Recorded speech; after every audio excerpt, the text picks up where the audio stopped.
wala po tayong sariling interpretasyon. Tingnan po natin muli. Sabi rito mga kapatid.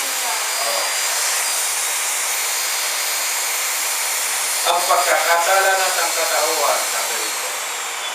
Verse 20, mula pa ng likhain ng Diyos, nang niyang sa libutan ang kalikasan niya nakikita, ang kanyang walang hanggang kapangyarihan at pagka-Diyos, ay maliwanag ng ipinahayag sa mga bagay na ginawa niya. May ginawa ang Diyos, puro kabutihan.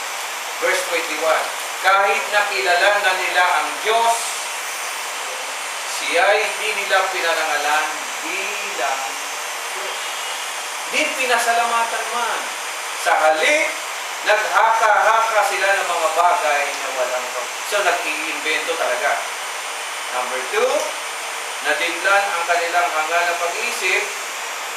Verse 22, sila ay nagmarunong, yan na, mabigat, ngunit lumitaw na nga nang taligdan nila ang kadakilaan ng Diyos na walang kamatayan at sambahin ang mga larawan ng may kamatayan. Yan na nga, ng mga ibon, ng mga hayop, ng may apat na paa at sa mga nilalang na nagsisigapang. And verse 24, kaya hinayaan na sila ng Diyos sa kanilang marunong mumpita hanggang mabubog sila sa paggawa ng kaalayan.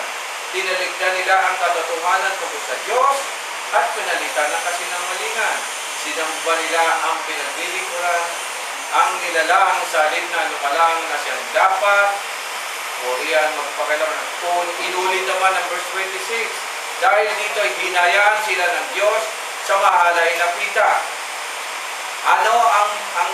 Ayaw na nilang makipagtalig ng mga babae sa mga lalaki. Bakit napunta na naman doon? Yun yung sinabi ko. Yung sexual orgy pagdating sa religion. Sa kapwa babae na lamang sila nakikipag-ugnayan. Gagalit sa mga tungboy nito. Verse 27, gayon din ang ginawa ng mga lalaki. Ayaw makipagtalik sa mga babae, kundi sa kapwa lalaki na rin sila nangungaling. Ang ginagawa ng mga ito ay nakakahiya, kaya hindi nila maiwasan ang parusa sa kanilang lisyang gawain. Tapos ito, ang pinakamarami. Verse 30, punta na tayo. Mapanirang puri na pupulot sa Diyos, walang pakundangan, mapagmataas, mayayapa, mapagatan ng kasamaan, suwain sa magulang, mga hangal, mga taksi, walang puso, di marunong lumingap sa kapwa. Nalalaman nila ang utos ng Diyos na dapat mamatay ang mga gumagawa nito, dahil may patuloy sila sa paggawa nito at natutuwa makita ng iba'y gumagawa nito.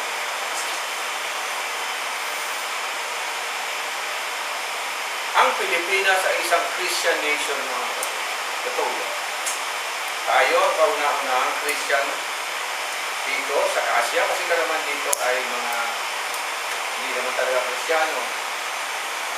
Tulad ng Muslim, hindi naman sila yan ang mga natin dito. Ang ibang bansa, katulad na China, ito pang nasa Asia, Indonesia, hindi naman walang Kristiyano dyan. Anong nangyari? Tayo kauna-unahan, pero anong nangyari sa Pilipinas? Nagturingan pa naman tayo mga Kristiyano, mga Diyos, pero mga ginagawa ay hindi naman patuloy sa Panginoon. Minsan nakalulungkot na lang. Kasi nga ako, napunta na ako sa barangay, makikita mo yung iba't ibang reklamo. May sa pamilya, may sa utang, may sa pisiraan. At doon ko narinig mismo, sabi mo nabanggit ko na ito, hindi ko ba, sabi ko, anak mo ba siya? Opo. Tinanong ko yung anak, nanay mo ba siya? Anong sagot? Yung asawa po niya, tatay ko, pero siya, hindi ko siya nanay. Sabi ko, wala na. Gano'n na yung, grabe naman yung orientation nila. Yung pagtatakwil, pagtataksil. Ano pong problema nyo? Utang. Bakit po? Baya kalahin yung nag-event sila.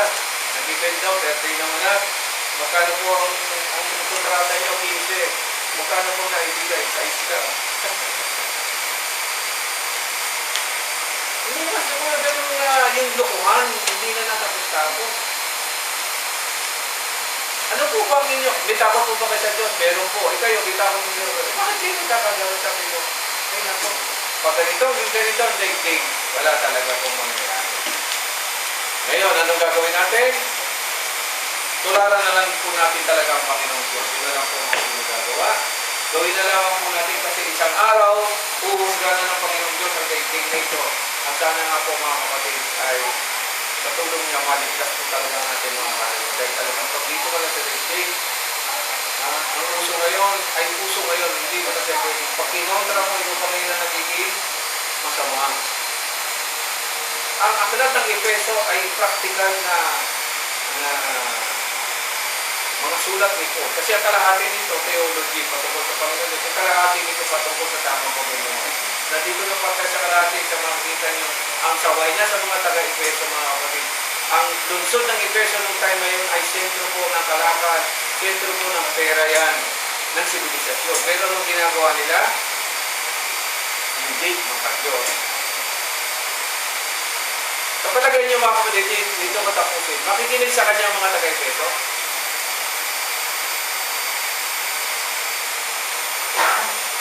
Napalagay nyo, ante. Magpiplis kayo, mangangarap kayo sa isang taong alam mo naman na gano'n ang takbo ng buhay. Makikinig kaya sila, ante. Tingin ka. Wala na sa kamay natin po yun. Ang trabaho lang natin ay magpahayag. Which, kung makinig sila, ano ginagawa? Kung di sila makikinig, andiyan na po ang mga ating. Yun po lang po ang trabaho ng church.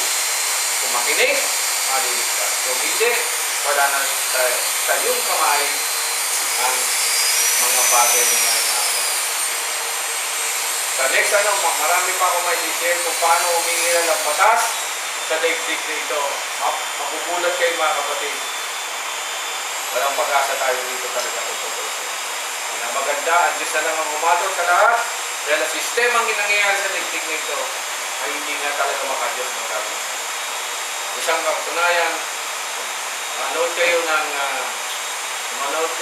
pelikula, yung presidente, kalaban ng presidente, yung senador, kita ninyo, yung mga kongresista natin, yung mga natin, sila pa ang namumuna sa korupsyon. Saan na tayo ngayon pupunta? Samantalang ang bawat isa dyan, sabihin mo, may Diyos po kayo meron, pero bakit ganyan ginagawa? At ang masaklap dito, apektado po tayo lahat kasi mamamayan tayo ng Batang Pilipinas. Saan na tayo pupunta? Kaya nga mga kapatid, hindi tayo pwedeng tumigil sa panalangin, tulad ng ginagawa natin dito, na kumilo sa Panginoong Diyos sa bawat isang Pilipino. Pilipino natin ang nilito.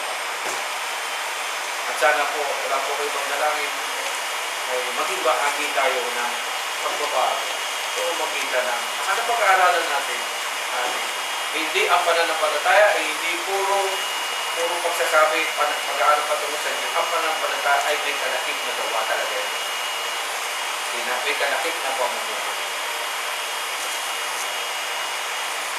Para bago malaman tayo magdadagdig nito, hindi natin hawak ang force ng buhay, ay makakita naman tayo ng mga pagbabago.